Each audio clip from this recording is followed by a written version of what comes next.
వి gold trusted gold buyers. మీరు తాకట్టు పెట్టిన బంగారాన్ని విడిపించి ఈ రోజు ఉన్న మార్కెట్ ధరకు కొనబడును.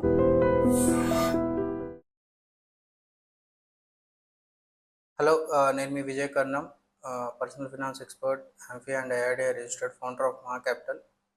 మనము ఇంతకుముందు వీడియోస్లో దగ్గర ఒక 70+ videos mutual fund investment strategies కానీ, అండ్ మంత్లీ ఇన్కమ్ జనరేషన్ కానీ, లేకపోతే ఫండ్ అలొకేషన్ కానీ, లేకపోతే రిస్క్ మేనేజ్మెంట్ ఎలా చేసుకోవాలని ఇన్ డీటెయిల్గా డిస్కస్ చేసాము. And this series of videos will be completely on specific stocks ఏవైతే ట్రెండింగ్లో ఉన్నాయో అండ్ ఎక్కడైతే హ్యూజ్ పొటెన్షియల్ ఉందో అండ్ ఎక్కడ బిగ్ ప్లేయర్స్ ఇన్వెస్ట్ చేస్తున్నారో వాటి వల్ల మనం తెలుసుకోవాల్సింది ఏంటి, లేకపోతే ఏ ఫండ్స్లో ఇన్వెస్ట్ చేస్తే మనకు అడ్వాంటేజ్ వస్తుంది అనేది డీటెయిల్గా తెలుసుకుందాము. సో ఈ సిరీస్ ఆఫ్ వీడియోస్లో మనం ఫస్ట్ సెలెక్ట్ చేసుకుంది ఓలా ఎలక్ట్రిక్ అండి. ఓలా ఎలక్ట్రిక్ చూస్ చేసుకోవడానికి మెయిన్ రీజన్ ఏంటి అంటే మార్చ్ ఫస్ట్ వీక్ నుంచి second week and till date వరకు కూడా Ola is news all the time. And main reason ఏంటంటే drastical fall and quick recovery అయ్యింది. 16% అప్వర్డ్ ట్రెండ్ వెళ్ళిపోయింది అండ్ -4% -6% డౌన్వర్డ్ ట్రెండ్కి వెళ్ళిపోయింది వెరీ షార్ట్ స్పాన్లో. సో దీనికి సిరీస్ ఆఫ్ ఈవెంట్స్ కూడా మనం ఒకసారి కన్సిడర్ చేయాలి. And from IPO till date అసలు ఏమైంది ఓలా స్టాక్లో మనం ఈ వీడియోలో డీటెయిల్గా డిస్కస్ చేద్దాము. ఫస్ట్ మనకి ఓలా ఐపీఓ లాంచ్ అయ్యింది వచ్చేసి 9th August 2024లో మనకి లాంచ్ అయింది at the price of 76 rupees.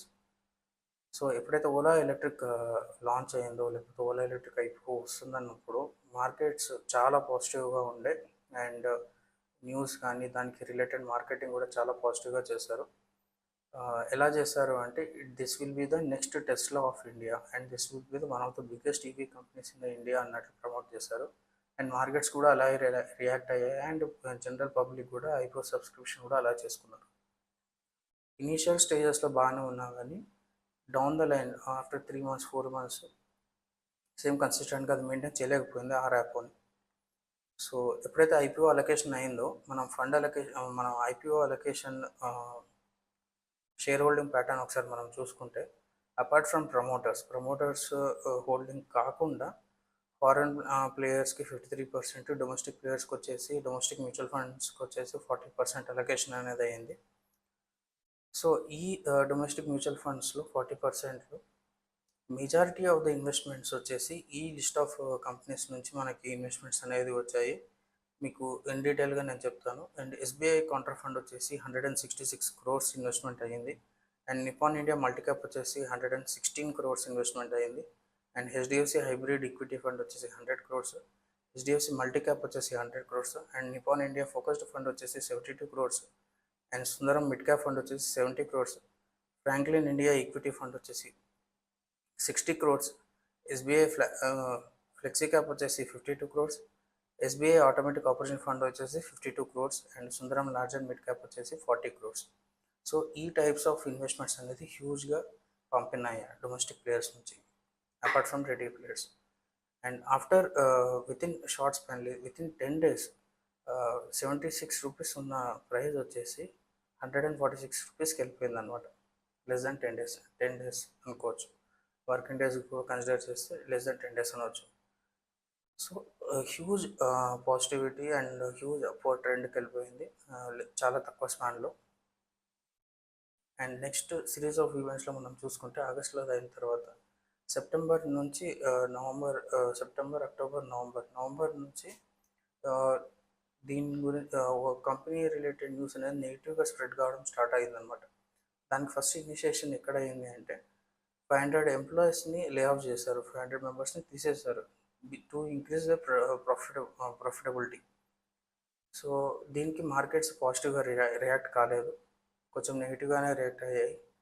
And next వచ్చేసి డిసెంబర్లో ఎప్పుడైతే క్వార్టర్లీ రిజల్ట్స్ అనౌన్స్ చేస్తారో అప్పుడు వాళ్ళు ఏం డిస్క్లోజ్ చేస్తారంటే ఏం యాక్షన్ చేస్తారు వాళ్ళ బుక్స్లో అంటే 564 crores నెగిటివ్ లాస్ వచ్చేసింది అని వాళ్ళు మెన్షన్ చేస్తారు. దీనికి మేజర్ రీజన్ వాళ్ళు ఏం చెప్పారు అంటే ఎక్కువ డిస్కౌంట్స్ ఇవ్వడం వల్ల at the same time EV demand పడిపోతుంది అనేసి వాళ్ళ బుక్స్ వాళ్ళు మెన్షన్ చేశారు. And next series of events మనం ఫిబ్రవరిలో చూసుకుంటే ఓలా ఎలక్ట్రిక్ వచ్చేసి 25,000 units ఈవీ వెహికల్స్ అమ్మాము అని చెప్పేసి వాళ్ళు చెప్పారు. కాకపోతే రియాలిటీలో మనకి గవర్నమెంట్ అథారిటీస్లో మనకి మెన్షన్ అయింది మాత్రం ఓన్లీ 8600. ఈ డిఫరెన్సే మేజర్ రీజన్ ఫర్ ది స్టాక్స్కి నెగిటివిటీ న్యూస్ స్ప్రెడ్ కావడానికి ఎక్కువ స్కోప్ ఇచ్చిందని మనం కన్సిడర్ చేయొచ్చు. ఎందుకు అంటే ఇది ట్రస్ట్ ఇష్యూ కిందకి కన్సిడర్ చేయొచ్చు మనకు స్టాక్స్కి. ఎందుకంటే వీళ్ళు ట్రాన్స్పరెంట్గా లేరు అనేది ఒక నెగిటివిటీ స్ప్రెడ్ అయింది రిటైల్ ఇన్వెస్టర్స్లో కూడా. సో దీన్ని సార్ట్అవుట్ చేయడానికి గవర్నమెంట్ వాళ్ళు దీని ఎక్స్ప్లెనేషన్ కూడా అడిగారు. సో వాళ్ళు ఏం చెప్పారు అంటే, ఇది మేము రిజిస్ట్రేషన్ అనేది మేము థర్డ్ పార్టీ ఏజెన్సీకి ఇస్తాము, వాళ్ళు రిజిస్ట్రేషన్స్ చేయలేదు, అది బ్యాక్లాగ్లో ఉంది, విత్ ఇన్ షార్ట్ స్పాన్ అంటే ఈ ఫినాన్షియల్ ఇయర్ క్లోజింగ్ లోపు ఆ రిజిస్ట్రేషన్స్ అన్ని క్లోజ్ చేస్తాము అని చెప్పేసి వాళ్ళు ఇన్ఫార్మ్ చేస్తారు గవర్నమెంట్ అథారిటీస్కి. కానీ ఆ డిస్ప్యూట్ అనేది ఇంకా లీగల్గా కంటిన్యూ అవుతూనే ఉంది. సో ఇక్కడ షేర్ హోల్డింగ్ ప్యాటర్న్ ఒకసారి మనం కన్సిడర్ చేస్తే, ప్రమోటర్ షేర్ హోల్డింగ్ మాత్రం సేమ్ కన్సిస్టెంట్గా మెయింటైన్ అవుతుంది టిల్ డిసెంబర్ 2024 వరకు. 36.8% మాత్రం కంటిన్యూస్గా సేమ్ అవుతుంది. కానీ ఫారెన్ ప్లేయర్స్ వచ్చేసి 7.6% ఉన్నది 4.2%కి పడిపోయింది సెప్టెంబర్లో. అండ్ నెక్స్ట్ డిసెంబర్కి వచ్చేసి 2.1% మాత్రమే వాళ్ళు హోల్డింగ్ చేసుకున్నారు. అండ్ పర్సంటేజ్ వైజ్లో చూసుకుంటే 40% అండ్ 50% రెడ్యూస్ అయిపోయింది అనమాట. అండ్ డొమెస్టిక్ ప్లేయర్స్లో కూడా అంటే మ్యూచువల్ ఫండ్స్ కానీ వేరే ఇన్స్టిట్యూషన్స్ కూడా ఫస్ట్ 6.9% హోల్డింగ్ ఉన్న వాళ్ళు నెక్స్ట్ 5.2% అయింది, దాని తర్వాత 4.6%కి పడిపోయింది అనమాట. సో వీళ్ళందరూ సెల్ చేస్తుంటే బై చేసిన వాళ్ళు ఎవరు అంటే పబ్లిక్ మాత్రమే. పబ్లిక్ రిటైల్ ఇన్వెస్టర్స్ నాలాగా మీలాగా స్టాక్స్ కొనుక్కున్న వాళ్ళు, వీళ్ళు వాళ్ళ హోల్డింగ్స్ 42% నుంచి 51% వరకు షేర్ హోల్డింగ్ ప్యాటర్న్లో వాళ్ళ అలొకేషన్ అనేది పెరిగిపోయింది అనమాట. సో మార్చ్లో మేజర్ ఈవెంట్ ఏం జరిగింది అంటే, లాస్ట్ ఇయర్ 500 ఎంప్లాయీస్ని ఎలా తీసేశారు, ఈ ఇయర్ 1000 ఎంప్లాయీస్ని తీసేశారు మార్చ్లో. అండ్ దానివల్ల మార్కెట్ చాలా నెగిటివ్గా రియాక్ట్ అయ్యి డ్రాస్టికల్గా 6% నెగిటివ్కి వెళ్ళిపోయింది. And reaches to the all time lows 55 రూపీస్కి షేర్ ప్రైస్ పడిపోయింది అనమాట. సో గవర్నమెంట్ దీని గురించి ప్రికాషన్స్ తీసుకోవాలి అండ్ ఎక్స్ప్లెనేషన్స్ కావాలని కూడా అడిగారు. అంటే సేల్స్కి రిలేటెడ్ ఉన్న అలిగేషన్స్ కానీ వాళ్ళకున్న ఇష్యూస్ని సార్ట్అవుట్ చేసుకోమని కూడా వాళ్ళు దానికి జస్టిఫికేషన్ ఇవ్వమని కూడా వాళ్ళకి నోటీసెస్ ఇవ్వడం కూడా జరిగింది. వెరీస్గా అది సార్ట్అవుట్ కూడా అవుతుంది. సో ఈ సిరీస్ ఆఫ్ ఈవెంట్స్ అన్నీ అవుతున్నప్పుడు ఫిబ్రవరిలో మెజారిటీ ఆఫ్ ద ఫండ్స్ ఎవరైతే హోల్డ్ చేసుకున్నారో 40% మన ఫస్ట్ స్లైడ్లో మనం డిస్కస్ చేసినట్టుగా, వాళ్ళలో మెజారిటీ ఆఫ్ ద ఫండ్స్ ఎవరెవరు సెల్ చేశారో అని మనం చూసుకుంటే, హెచ్డిఎఫ్సి బిజినెస్ సైకిల్ ఫండ్ వచ్చేసి 15 crores వాళ్ళు సెల్ చేసుకున్నారు. అండ్ మిరే అసెట్ వచ్చేసి multi cap fund 13 crores, same అదే ఫండ్ హౌస్ నుంచి ELSS tax ever fund 100 crores cell చేసుకున్నారు. ఇట్స్ బిగ్ అమౌంట్ యాక్చువల్గా. అండ్ సేమ్ ఏఎంసీ నుంచి 61 crores అండ్ మళ్ళీ సేమ్ ఏఎంసీ నుంచి 157 crores. సో ఈ మిరే అసెట్ ఏఎంసీ అనేది కంప్లీట్గా ఓలా ఎలక్ట్రిక్ని నమ్మట్లేదు. అంటే లాంగ్ టర్మ్కి ఇది మంచి క్వాలిటీ స్టాక్ కానీ వాళ్ళు భావించట్లేదు కాబట్టి వాళ్ళు క్లోజ్ చేసుకుంటున్నారు. అండ్ ఎస్బీఐ కౌంటర్ కూడా వాళ్ళ అలొకేషన్ వచ్చేసి అరౌండ్ 160 ఏమో ఉండే అనమాట. మనం ఫస్ట్ స్లైడ్ చూసుకుంటే అక్కడ నుంచి ఆల్మోస్ట్ ఆల్ 100 crores వాళ్ళు సెల్ చేసుకున్నారు ఫిబ్రవరిలో.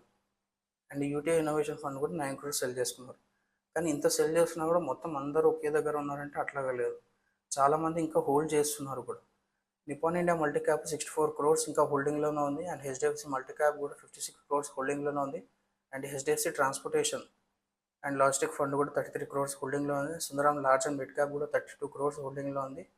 And Nippon India and large innovation fund కూడా 20 crores హోల్డింగ్లో ఉంది. అండ్ ఎవరెవరు కొత్తగా కొన్నారు, ఇది చాలా ఇంపార్టెంట్ డేటా. ఎందుకంటే మార్కెట్ అంతా కంప్లీట్ నెగిటివ్గా వెళ్తున్నా కూడా ఈ ఫండ్ హౌసెస్ వీళ్ళు ఈ ఫండ్ మేనేజర్స్ ఈ ఫండ్స్ మెయింటైన్ చేస్తున్నారో వాళ్ళు దీని మీద ఇంకా హోప్ ఉందన్నమాట. ఇది లాంగ్ టర్మ్కి షార్ట్ టర్మ్కా లేకపోతే within year sell out చేయడానిక వీళ్ళు మళ్ళీ కొన్నారనమాట కొత్తగా. Sundaram mid cap, Baroda fund and Sundaram business fund 57 crores, 18 crores and 13 crores వీళ్ళు కొత్తగా ఇన్వెస్ట్ చేస్తారు మళ్ళీ దీంట్లో. అండ్ నెక్స్ట్ క్వార్టర్లీ రిజల్ట్స్ వచ్చేసి మిడ్ ఏప్రిల్ వరకు క్వార్టర్లీ రిజల్ట్స్ ఎక్స్పెక్ట్ చేయొచ్చు. ఈసారి క్వార్టర్లీ రిజల్ట్స్లో ఎటువంటి నెగటివిటీ లేదు, పాజిటివిటీ ఉంది. అంటే మీన్ సేల్స్ పెరగడం గానీ, లేకపోతే గవర్నమెంట్ ఇన్సెంటివ్స్ ఇంకా పెరగడం గానీ, అట్లాంటి ఏదైనా పాజిటివిటీ పెరిగింది అంటే స్టాక్ ప్రైజెస్ ఇంకా పెరిగే ఛాన్సెస్ ఉంటాయి. అప్పుడు పెరిగినప్పుడు మీరు డైరెక్ట్‌గా ఓలా షేర్స్ కొనడం బదులు, ఈ ఫండ్స్ ఎవరైతే కొత్తగా కొన్నారో, ఆ ఫండ్స్‌లలో మీరు ఇన్వెస్ట్ చేస్తే మీకు ఓవరాల్‌గా మీకు రిస్క్ అనేది తగ్గిపోతుంది. డైవర్సిఫై అయిపోతుంది. అట్ ద సేమ్ టైమ్ మీకు ఈ ఫండ్ మంచి పర్ఫార్మ్ కాకపోయినా సరే వేరే ఫండ్స్‌లలో మీ అమౌంట్ ఇన్వెస్ట్ అయ్యి ఉంటది కాబట్టి, అంటే ఓవరాల్‌గా ఫండ్‌లో 90లో డైవర్సిఫై అయిపోయి ఉంటది కాబట్టి, మీ ఇన్వెస్ట్‌మెంట్ కాస్త కొంచెం సేఫ్ సైడ్‌లో ఉండే ఛాన్సెస్ ఉంటది. So, this is our complete comprehensive video on like Ola stocks. Ola stock అసలు కొనొచ్చా? కొనొద్దా? అనే వాళ్ళకి this will be like best detail explanation video from my side.